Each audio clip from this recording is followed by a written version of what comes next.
ক্রিকেটে ভারত পাকিস্তান মানেই টানটান উত্তেজনা, দুই দেশের রাজনৈতিক দ্বন্দ্ব মাঠের লড়াইকে আরও রঙিন করে তোলে। তবে ব্যাট বলের লড়াইয়ে পাকিস্তান প্রায়ই ভারতের কাছে হতাশার মুখ দেখে। শক্ত প্রতিপক্ষ হিসেবেও দাঁড়াতে পারেনি তারা। দর্শকদের প্রত্যাশা থাকলেও মাঠে লড়াইয়ের ছিটে ফোঁটাও দিতে পারেনি পাকিস্তান। দুবাইয়ে অনুষ্ঠিত এশিয়া কাপে ভারতের বিপক্ষেও একই ছবি দেখা গেছে।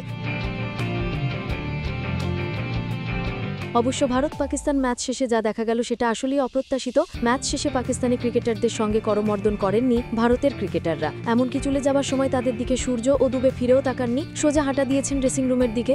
এমনকি সূর্য ও দুবে ড্রেসিং রুমে ঢুকতেই কেউ একজন দরজা লাগিয়ে দিয়েছেন যেন পাকিস্তানের কেউ ভারতীয়দের সঙ্গে দেখা করতে না পারেন। ভারতীয় ক্রিকেটারদের এমন আচরণের প্রতিবাদে পাকিস্তানি ক্রিকেটাররাও উল্টো প্রতিবাদ করেন। পুরস্কার বিতরণী অনুষ্ঠান বর্জন করেন পাকিস্তানের ক্যাপ্টেন সালমান আলী। শুধু তাই নয়, টসের সময় দুই দলের ক্যাপ্টেন কেউই হাত মেলাননি। তবে পাকিস্তানি ক্রিকেটাররা করমর্দন করার জন্য দাঁড়িয়ে থাকলেও ভারতের ক্রিকেটাররা তা বর্জন করেন। করমর্দন বর্জন নিয়ে ম্যাচ শেষে সংবাদ সম্মেলনে এসে ভারতের ক্যাপ্টেন সূর্যকুমার বলেন, বিসিসিআই এবং ভারত সরকার থেকে এই সিদ্ধান্ত নেওয়া হয়েছে যে আমরা পাকিস্তানিদের সঙ্গে হাত মেলাবো না।